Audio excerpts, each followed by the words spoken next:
Bonjour les dirigeants, j'espère que vous allez bien ainsi que vos entreprises.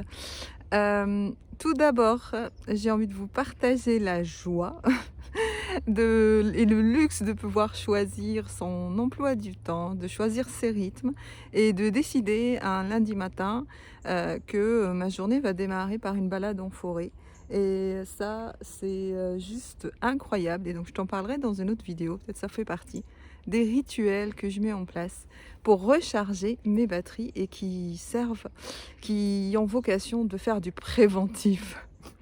Bon, le sujet d'aujourd'hui, est un sujet très important pour moi et pour moi un sujet central, dans, la vie d'un dirigeant, le sujet de l'hypersensibilité. Je vais te raconter une anecdote donc, j'ai au niveau de ma communication sur mes thèmes, je choisis de poser le mot hypersensibilité pour les dirigeants et j'ai une collègue coach qui m'a appelée pour, donc on échangeait sur un autre sujet, c'est une collègue avec qui on travaille régulièrement, qui me dit: «Bah, Sana, c'est osé. Tu as osé poser le mot hypersensibilité chez les dirigeants. C'est quelque chose qu'ils ne s'autorisent pas et qu'ils n'osent pas évoquer, mais elle trouvait que c'était un vrai sujet. Et c'est pour ça que je voulais t'en parler, parce que justement, en quoi c'est important de parler d'hypersensibilité? Qu'est-ce que ça veut dire déjà? Moi, quand je parle d'hypersensibilité, dans les symptômes, c'est cette espèce d'intensité émotionnelle, hein, donc c'est tout est trop. S'il y a de la tristesse, c'est trop. S'il y a de la colère, c'est trop.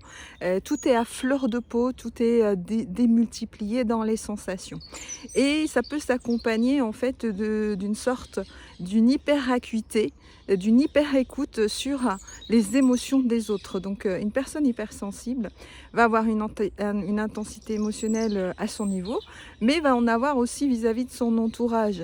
Du coup, quand il y a pas un travail de connaissance de soi et de son fonctionnement émotionnel, bah, je peux te dire que c'est juste le désordre, c'est juste le bordel et quand tu sais pas faire la différence entre, ce qui est à toi, de tes émotions à toi, de ce qui est des autres. Donc généralement, un dirigeant ne saura pas poser le mot hypersensible parce que déjà c'est un mot, bah, c'est pas fort. Un dirigeant doit être fort donc je vais pas reconnaître mon hypersensibilité, non, c'est pas possible. Et puis, il y a un deuxième niveau, c'est que tout simplement, le thème des émotions, c'est un thème, peut-être encore méconnu dans certains secteurs et le réflexe classique quand on souffre d'hypersensibilité, soit c'est de faire du déni, donc de stocker les émotions et un jour c'est l'explosion ou soit, bah, justement exploser en continu sur les autres, d'avoir cette espèce d'explosion ou d'expression émotionnelle incohérente vis-à-vis de ses collaborateurs, vis-à-vis de son entourage sans pouvoir se poser en fait, en réalité et le canaliser et comprendre ce qui se passe. Donc là, je t'ai décrit, les symptômes. À quel moment ça devient problématique pour un dirigeant quand il y a pas un travail sur ses émotions? Bah, c'est que tout simplement quand tu connais pas tes émotions, tu vas aller dans forcément l'irrationnel sur tout ce qui est décision. Je donne un exemple, si tu es dans une intensité de colère et qu'à un moment, il y a une décision rapide que tu dois prendre sur un sujet, si tu ne sais pas, diminuer ton niveau de colère avant de prendre la décision, bah, ta décision va être mauvaise. Il y a 90 de chances que ta décision soit mauvaise. Les émotions vont aussi poser problème dans les relations. Parce que si à un moment, tu ne sais pas nommer tes émotions dans la relation, dire ce qui se passe pour toi et nommer le besoin dans la relation, que ce soit la relation avec ton collaborateur, tes partenaires, tes fournisseurs, et si tu laisses les émotions faire barrière, forcément tu vas faire de l'irrationnel et donc tu vas faire aussi des relations pas durables et des relations éphémères ou toxiques. Voilà.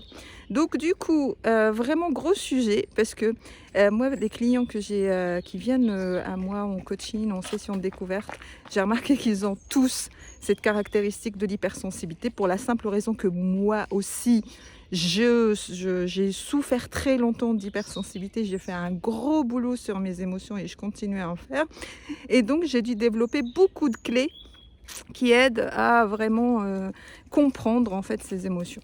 Je vais te partager dans cette vidéo, si tu sens que tu te retrouves dans ces caractéristiques, hein, donc de l'intensité émotionnelle, de trop plat émotionnel, de pas y voir clair sur les décisions que tu dois prendre à cause de tes émotions, de pas savoir te positionner, dans la relation.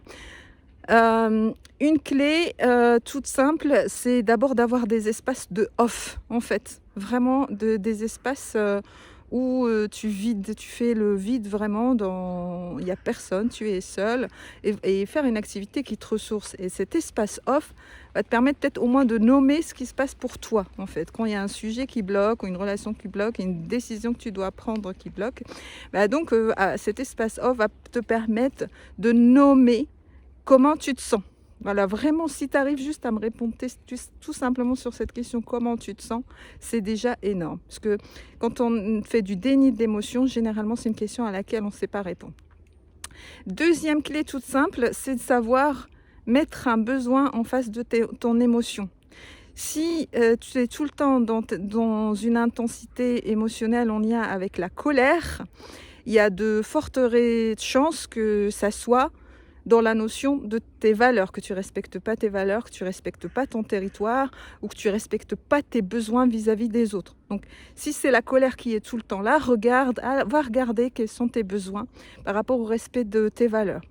Si c'est l'intensité émotionnelle, c'est autour du sujet de la tristesse, bah, autorise-toi à aussi être triste, avoir des espaces où tu évacues cette tristesse, parce que clairement, la tristesse, c'est aussi un signe que tu vas aller vers un renouveau, vers quelque chose qui doit démarrer de nouveau, et ça s'apparente aussi à quelque chose qui est en lien vis-à-vis du deuil.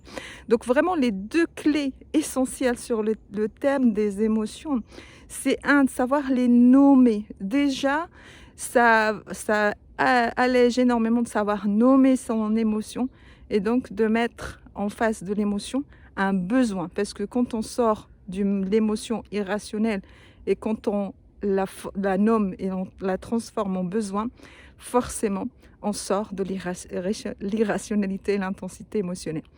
Le sujet de l'intelligence émotionnelle est un sujet d'une richesse incroyable. J'ai créé un module dans mon programme de coaching Horizon totalement dédié à l'intelligence émotionnelle. C'est la partie 2 du programme Horizon. Si tu veux en savoir plus, télécharge mon e-book Pourquoi 75% des dirigeants ratent le virage de la croissance. Et une des raisons, c'est le manque d'intelligence émotionnelle.